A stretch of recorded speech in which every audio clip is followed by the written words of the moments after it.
retornando para a parte 2 do nosso vídeo aqui, tá? O Khmer Rouge, ou Khmer Vermelho, né? Ele surge exatamente quando tá borbulhando a guerra civil no Camboja, na década de 60, tá? Ele é um dos que começou com um grupo de pessoas indo treinar, né?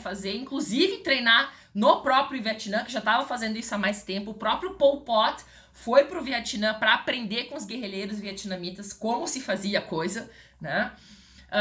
E daí eles usavam essas táticas para fazer, vamos dizer assim, para fazer a guerrilha dentro do país deles, né? Era uma coisa interna ainda, tá? Não era nada externo.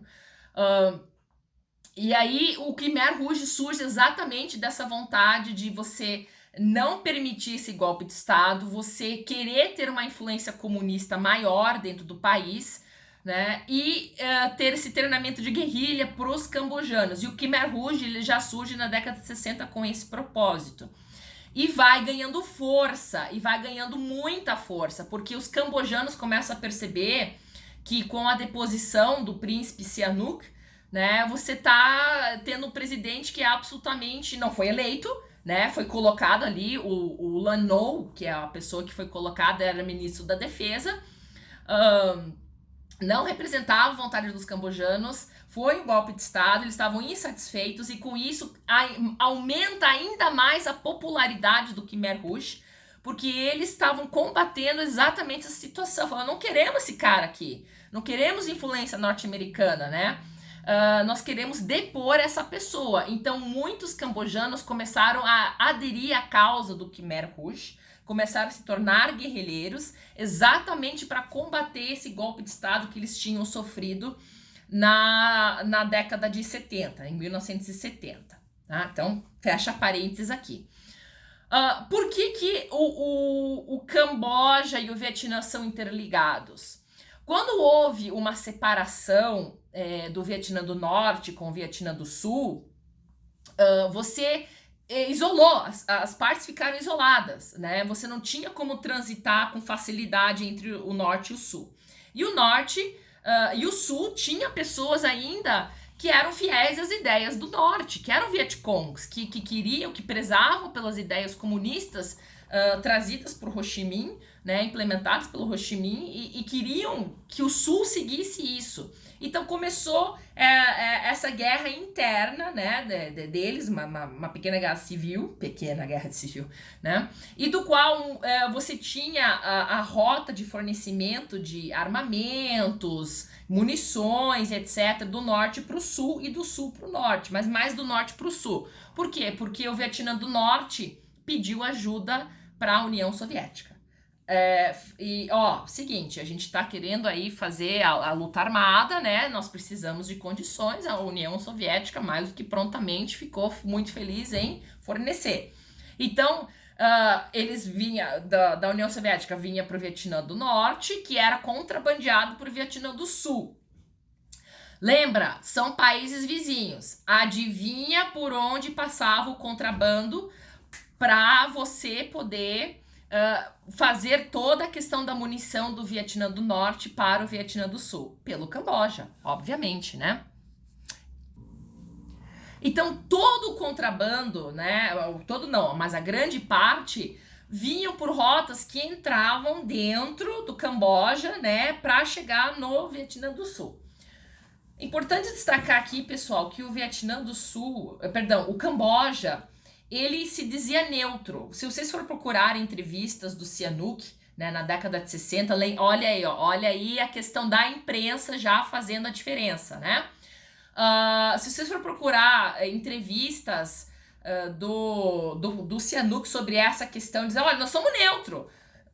Nós não temos nada a ver com essa situação que tá no Vietnã, tá? Isso aí, não, lava as mãos. Não estamos tomando partido do Vietnã do Norte ou Vietnã do Sul. Aqui é todo mundo de boa, estamos neutro, tá? O próprio Sihanouk falava isso. Por que era importante? Porque já tava a era do Nixon, né? O Nixon já tava lá como... Pegou o Kennedy, depois veio o Johnson e depois veio o Nixon, tá?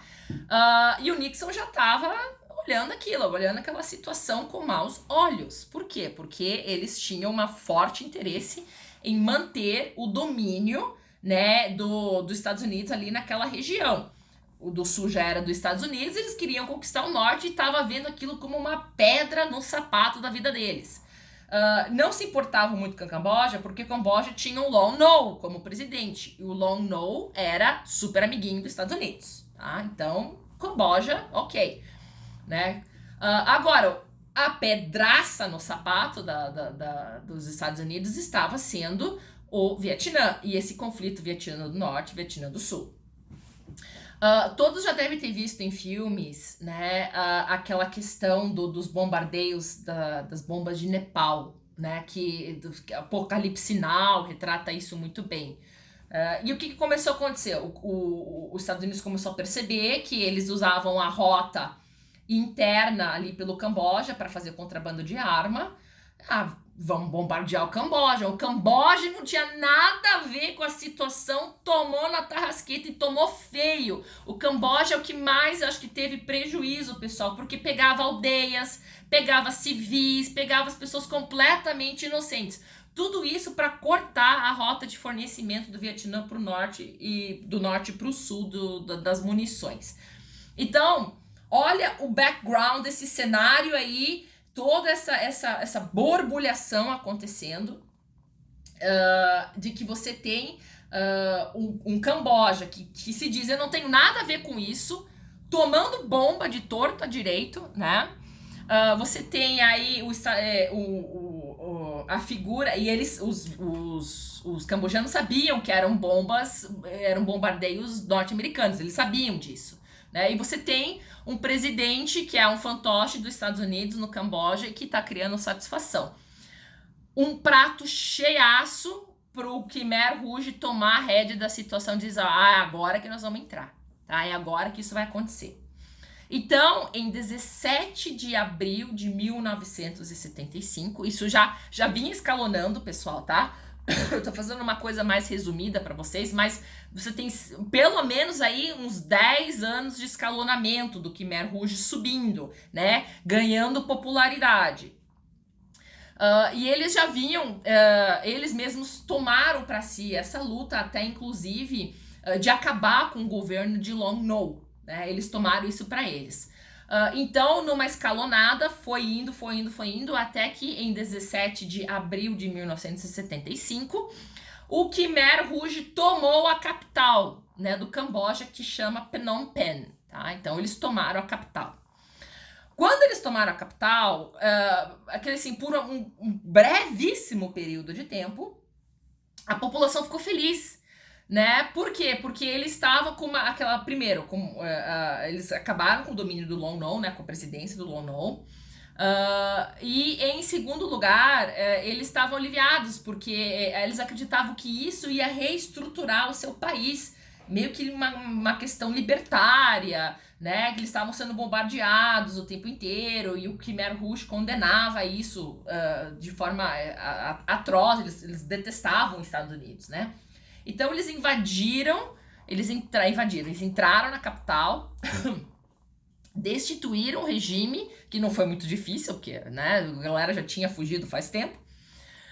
Mas assim, pessoal, isso durou 5 minutos. 5 minutos. Assim, no modo figurativo de falar. Por quê? Porque no mesmo dia que eles entraram na capital, eles começaram a tomar a coisa à força. E mudou. Mas assim, fez uns 180, tá? Porque eles tinham uma agenda própria. Eles queriam dominar aquele governo para implementar uma ideologia que eles acreditavam tinha que reger o Camboja. E isso incluía você eliminar a burguesia, tá? Porque eles tinham como raiz, que o verdadeiro cambojano, raiz mesmo, era o lavrador, era aquela pessoa do campo. Esse era o cara que a gente tinha que estar espelhando. São essas pessoas que nós temos que ser. Nós temos que ser lavradores, né? Isso representa o ideal da revolução. É isso que nós temos que correr atrás. As pessoas da cidade são todas burguesas, né? São todas pró-capitalismo. Nós temos que nos voltar para essas pessoas mais simples que compõem realmente a verdadeira população do Camboja. E nesse mesmo dia, em 17 de abril de 75, eles começaram a fazer de uma forma violenta a evacuação das cidades, tá? E não só Phnom Penh, mas outras cidades espalhadas pelo Camboja. Começou a ter uma evasão em massa, pessoal. É uma coisa ensandecida, eu nunca vi nada igual. Simplesmente a população começou a perceber que, opa, o que tá acontecendo? Estão apontando a arma para mim, estão me ameaçando, estão dizendo que eu tenho que sair da cidade, acompanhar eles e largar tudo para trás. Pessoal, sem brincadeira, em aproximadamente 24 a 48 horas, eles evacuaram toda a cidade de Phnom Penh, a capital. E quem não podia acompanhar era morto. Doentes, enfermos, mortos. Velhos que não podiam acompanhar a caminhada, mortos. Pessoas que se rebelassem, mortos. Mas na hora, não vai, bum, dá um tiro. Era assim, tá, pessoal? Foi brutal, foi absolutamente brutal. O exército que tinha até então, que pertencia, né, ao país cambojano, esses membros, porque o Khmer Rouge não era exército, eram guerrilheiros, tá? Eles foram eliminados, todos altos, desde o alto escalão até o soldado ali mais raso, todo mundo eliminado. E começaram a gritar e a empurrar a população para fora da cidade. Foi assim uma cena absurda. E ninguém sabia o que estava acontecendo. Mas o que está acontecendo? Né? O que está pegando aqui? E do dia para a noite, assim, de uma hora para outra, essas pessoas abandonaram as suas casas e foram forçadas a trabalhar em campos de trabalho forçado, a plantar arroz. Né? Era plantação de arroz, era a volta à agricultura.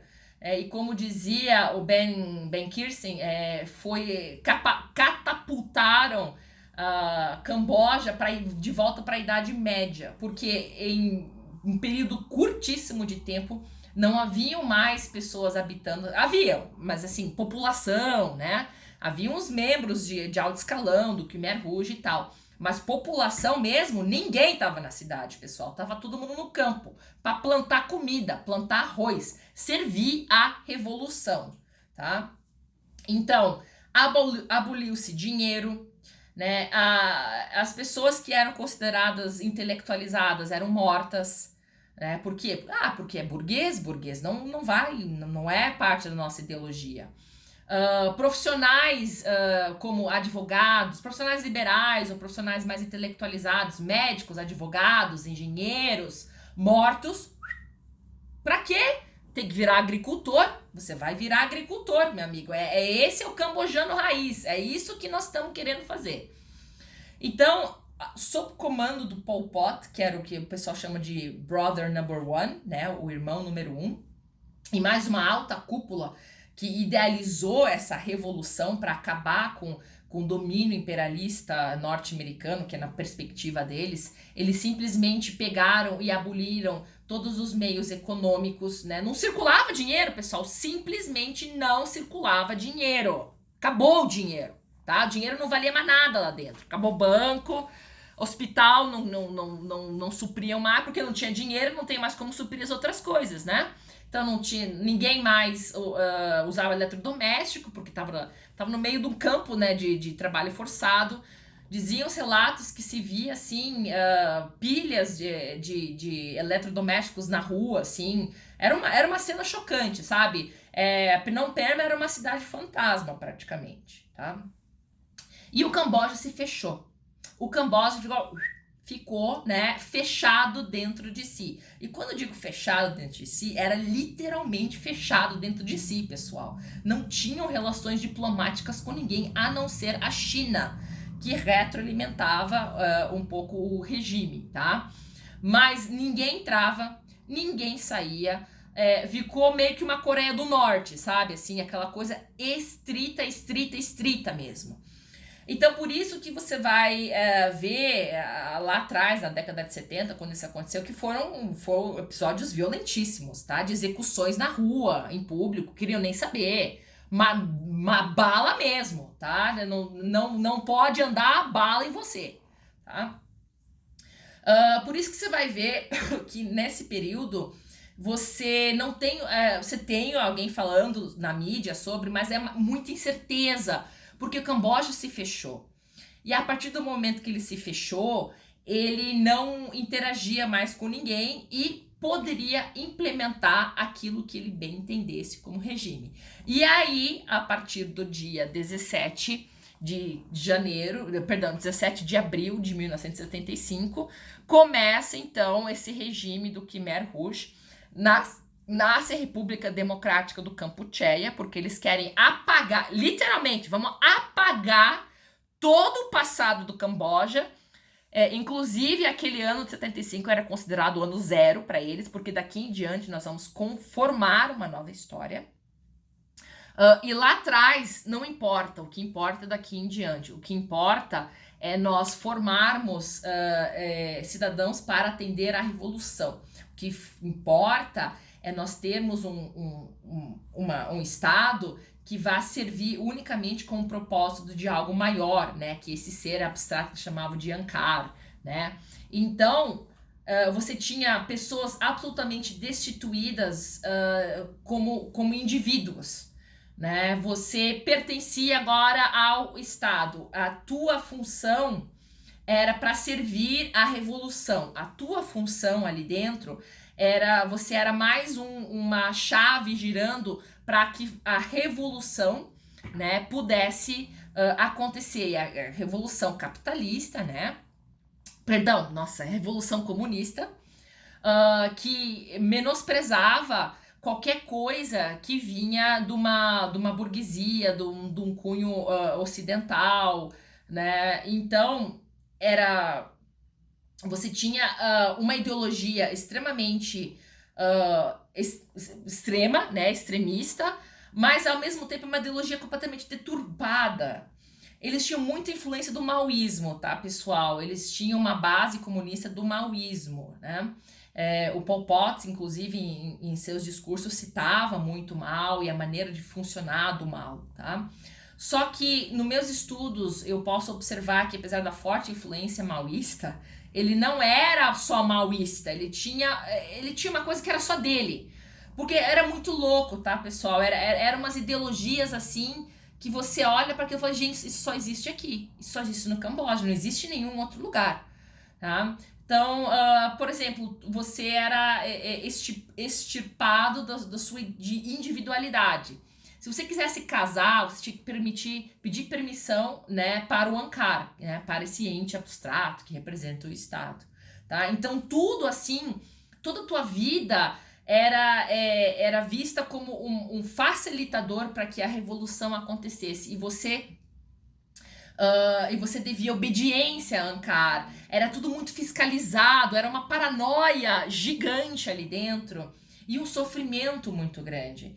Porque você simplesmente tinha pessoas que ou eram mortas devido a uma função que elas exerciam, ou porque era considerada burguesa, né? E sem exagerar, você usa óculos, então você é intelectual, você vai ser morto, tá? Era nesse nível. Por quê? Porque importante para o Khmer Rouge, da filosofia do Khmer Rouge, era você transformar essas pessoas em camponeses, voltar para aquela situação camponesa. Esses eram os verdadeiros cambojanos, né?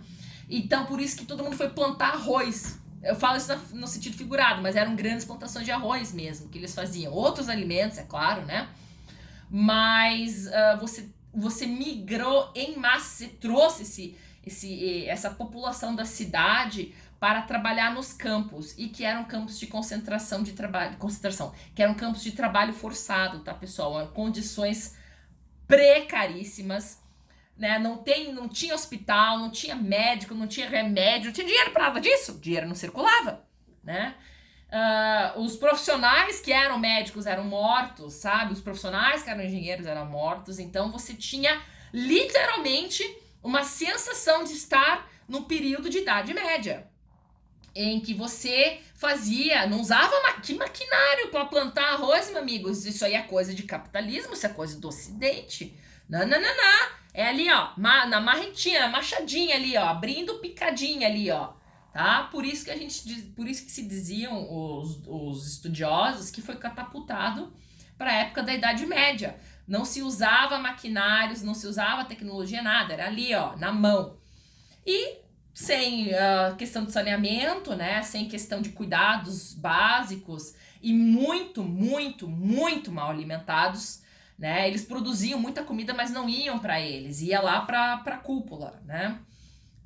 Então, com isso, você tinha uma população desnutrida, morrendo de fome, morrendo de doenças, não tinha remédio para tratar, não tinha nada para tratar, e assim, qualquer coisa que você falasse errado, era muito difícil seguir as regras, porque eram regras assim que às vezes ninguém entendia.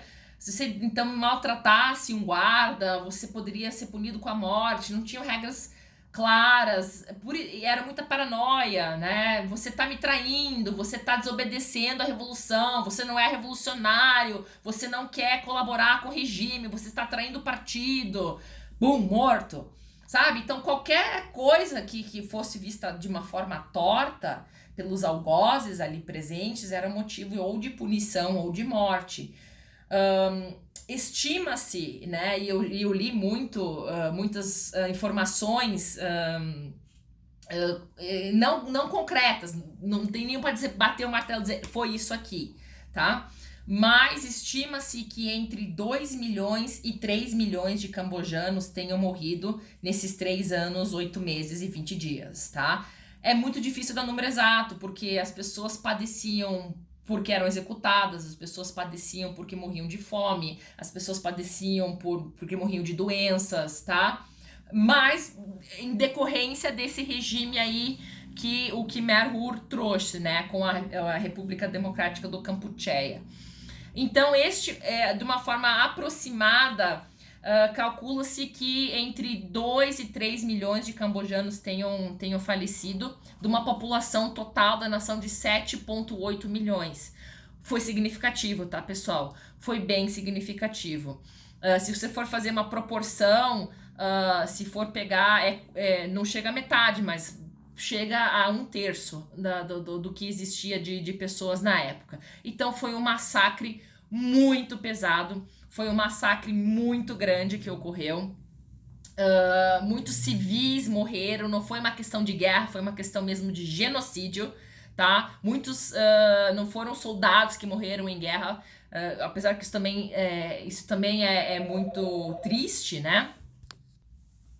Mas nós temos aqui pessoas morrendo em campos de trabalho forçado e fora outras situações que caracterizam, né, uma execução mesmo. Mas veja, o que me espanta mais em tudo isso é que foi o próprio governo, né, executando a sua população. Isso aconteceu tudo dentro do Camboja. Não foi, por exemplo, o Vietnã versus o Camboja que houve fatalidades, não. Foi o próprio governo dizimando a própria população. E isso é pesado e é muito triste, né? E dando essa perspectiva geral para vocês, então eu quero, né, parar esse vídeo agora por uma questão de tamanho. E daí no próximo, na parte 3, nós já vamos falar especificamente do presídio, tá bom, pessoal? Então continue aí assistindo na nossa playlist, não perca!